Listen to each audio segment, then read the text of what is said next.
O cavaleiro Rodolfo Riscala foi o vencedor do Prêmio Brasil Paralímpico deste ano. E hoje ele está onde? Em São Paulo, para comentar os detalhes da temporada e falar da preparação para os Jogos de Tóquio, não é isso, William?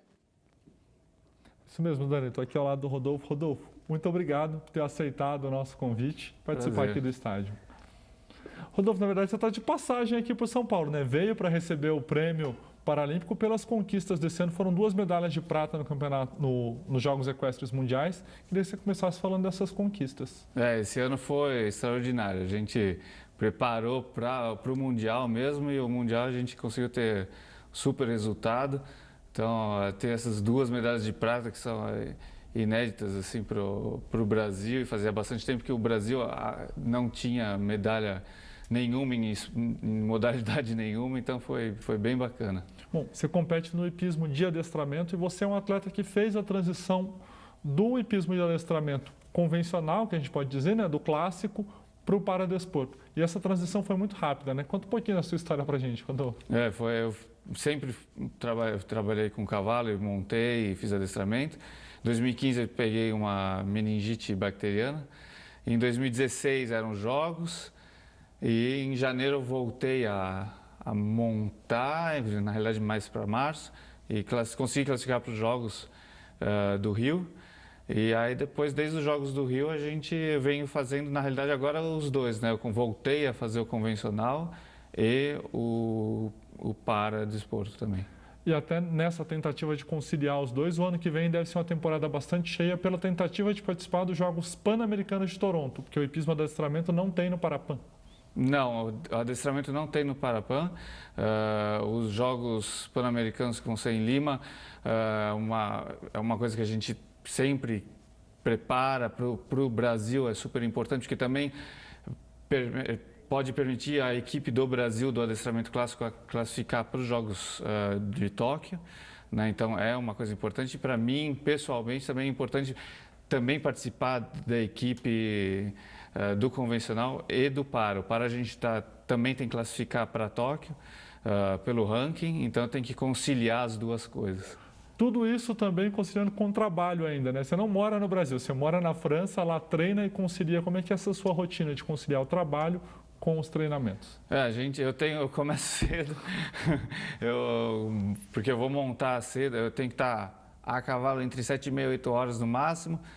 Vou direto para o escritório depois, trabalho o dia inteiro, né? Então, mas eu consigo conciliar os dois e quem me emprega, Christian Dior, eles são super gente boa com isso, porque eles me deixam também ir para os meus concursos. Então, tá dando certo por enquanto. E fala um pouquinho também sobre o Dom Henrico, né? Que é o seu cavalo atual, que você está participando das provas. Desde quando? E um cavalo que tem história, né? Não é só contigo. Dom Henrico, eu tenho ele desde 2017.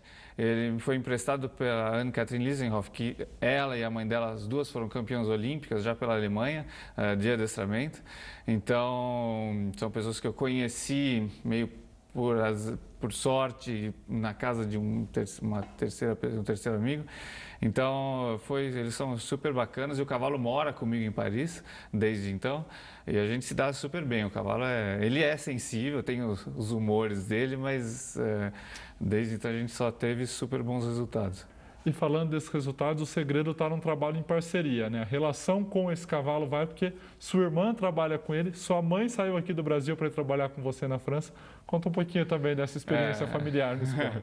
É tudo em família, né? Quando a gente sempre foi super unido. Quando eu fiquei doente também já acabou se unindo mais ainda. E minha mãe me treina todo dia de manhã, ela que vai comigo para os treinos para poder me treinar. Minha irmã, ela trabalha na Alemanha, mas quando a gente tem concursos importantes, ela vem para poder ficar junto com o cavalo, para também dar um apoio técnico, porque é importante, a gente teve várias pessoas olhando. Então, tá dando certo assim, né? Então a gente continua. E a prova de adestramento é uma prova que existe muita sensibilidade, né? Esse contato seu tem que ser muito próximo. Inclusive, você me disse, Rodolfo, que usa uma prótese diferente nas pernas do caminhar e a prótese de competir. A gente, desde os jogos, a gente sempre pensou em alguma coisa, o que poderia fazer para melhorar isso e para ter o máximo de contato e o mais próximo do cavalo, né? Porque como não tenho a parte de baixo da minha perna, então consegui ter o máximo de sensibilidade e aí a gente conseguiu criar uma prótese que me ajuda bastante, né, nos treinos e na competição. Rodolfo, muito obrigado pela sua presença aqui. Amanhã a gente encontra lá no Prêmio Paralímpico, porque a TV Brasil vai acompanhar, Dani, amanhã a entrega do prêmio para os destaques do esporte paralímpico desse ano. O Rodolfo foi um deles, foi o vencedor no hipismo. É isso aí, obrigada pelas informações. Uma ótima noite para vocês aí em São Paulo, hein? Hora do intervalo. Na volta tem basquete aqui no estádio com os jogos do NBB e da NBA. Até já.